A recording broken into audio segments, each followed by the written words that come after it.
selamat pagi anak-anak.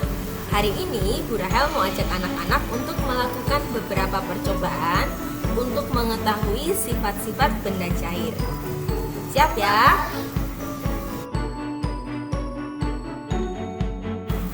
Untuk percobaan pertama, Bu Rahel sudah menyiapkan air yang dimasukkan ke dalam wadah yang berbeda-beda seperti ini. Anak-anak perhatikan ya. Ada botol yang bentuknya seperti ini, yang seperti dan ada yang di dalam gelas airnya. Nah, coba anak-anak amati bagaimanakah bentuk airnya. Apakah bentuk airnya sama? Ternyata tidak ya. Yang dimasukkan ke dalam wadah ini bentuknya mengikuti seperti bentuk botol ini ya. Kemudian yang di sini juga bentuknya mengikuti bentuk botol yang ini.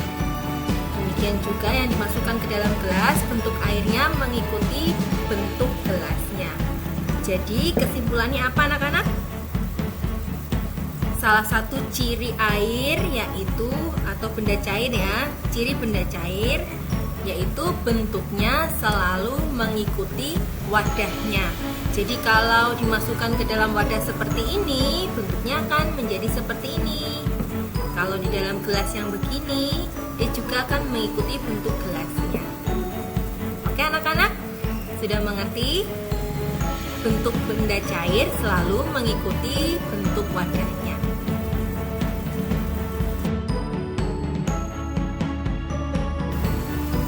Percobaan kedua, Bu Rahel menyiapkan di sini sebotol air dan sebuah gelas yang kosong.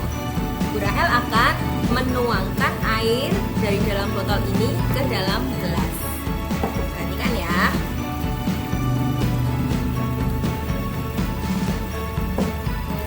Menurut anak-anak, bagaimana cara menuangkan air ke dalam gelas? Bagaimanakah posisi gelas dan botol yang benar? Apakah botolnya di atas dan gelasnya di bawah? Ataukah gelasnya di atas dan botolnya di bawah? Mana yang benar? Iya, untuk menuangkan air dari dalam botol ke dalam gelas, posisinya harus benar.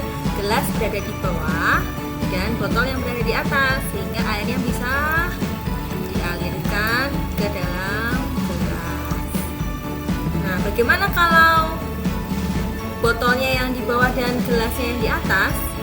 Apakah bisa air mengalir dari dalam botol ke dalam gelas? Kalau Bu Rahel menuangkannya begini, apakah bisa? Apakah airnya bisa masuk ke dalam gelas? Tidak ya. Gelas harus berada di posisi yang lebih rendah daripada botol ketika kita menuangkan airnya. Kenapa begitu? Karena ciri benda cair berikutnya adalah selalu mengalir dari tempat yang lebih tinggi ke tempat yang lebih rendah. Jadi benda cair mengalir dari tempat yang lebih tinggi ke tempat yang lebih rendah. Untuk percobaan ketiga, Bu Rahel pakai air ini lagi, botol ini juga, dan juga air di dalam gelas. Nah, Bu Rahel akan menggoyang-goyangkan air ini semuanya. Coba kalian perhatikan, kalau digoyang-goyangkan apa yang terjadi? Permukaan air ini bagaimana? Bergelombang ya, bergelombang. Nah, tapi bagaimana kalau kita diamkan, kita biarkan tenang? Kita tunggu ya. Apa yang akan terjadi kalau airnya sudah menjadi tenang? Bagaimana permukaannya? Apakah masih bergelombang-gelombang ataukah menjadi seperti apa? Kita perhatikan ya, permukaan airnya. Ini di sini kelihatan ya. Ini di sini, sebelah sini, dan ini atas ini. Bagaimana permukaan air sekarang? Apakah bergelombang-gelombang ataukah menjadi apa? Prok. Ya, ternyata permukaan air yang tenang selalu datar ya, tidak bergelombang-gelombang. tidak berombak-ombak ya, tetapi datar di sini. Kita bisa lihat permukaan airnya juga datar, sama juga dengan yang di tengah dan juga sama yang di gelas. Permukaan air yang tenang selalu datar. Jadi itu adalah ciri air yang ketiga atau ciri benda cair yang ketiga. Permukaan benda cair yang tenang selalu datar. Untuk percobaan yang keempat, Bu Rahel sudah punya di sini. Tada! Ini adalah segelas teh ya. Ini ada tisu dan juga cangkir yang kosong. Apa yang akan kita lakukan? Yang akan kita lakukan adalah mencelupkan ujung tisu ini yang satu ke dalam air teh begini, dan ujung yang lainnya di gelas yang satunya lagi. Apa yang akan terjadi? Kita lihat ya. Apakah anak-anak lihat? Tehnya sudah merambat sampai ke sini. Kelihatan nggak? Sudah sampai sini. Dan dia terus merambat. Kenapa ya bisa begini ya?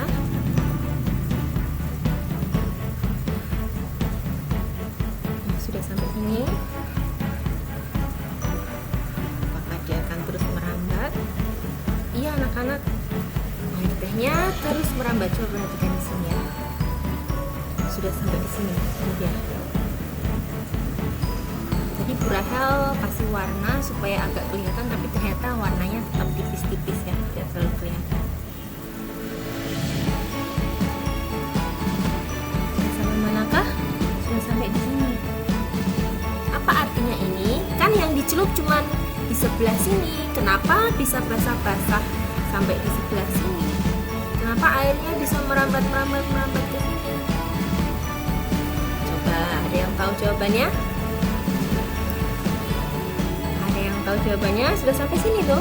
Wah, sebentar lagi nanti airnya bisa jatuh ke dalam cangkir yang kosong.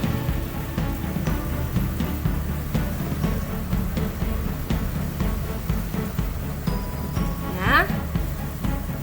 Apa kesimpulan dari percobaan kita yang ini? Kesimpulannya adalah benda cair dapat meresap melalui celah-celah kecil. Jadi tisu ini ada celah-celahnya, lalu air ini merambat atau meresap melalui celah-celah kecil yang ada di tisu ini. Kita juga bisa melakukannya dengan kain ya, dengan busa ya. Ini sudah sampai ke sini loh. Sudah sampai ujung. Wah, padahal yang dicelupkan cuma ujung sebelah sini, tapi ternyata sampai ujung yang satunya juga menjadi basah ya. Jadi kesimpulan dari percobaan keempat kita adalah benda cair dapat meresap melalui celah-celah kecil. Demikian percobaan kita hari ini. Kita sudah mengetahui 4 ciri benda cair. Yang pertama apa tadi?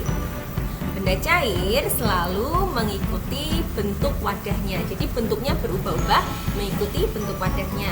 Yang kedua, benda cair selalu mengalir dari tempat yang tinggi ke tempat yang lebih rendah. Yang ketiga, benda cair selalu memiliki permukaan yang datar bila dalam keadaan tenang. Yang keempat, yang terakhir tadi, benda cair dapat meresap melalui celah-celah kecil. Oke anak-anak, sekarang anak-anak menuliskan kesimpulan dari percobaan kita hari ini ke dalam lembar kerja kalian. Selamat mengerjakan.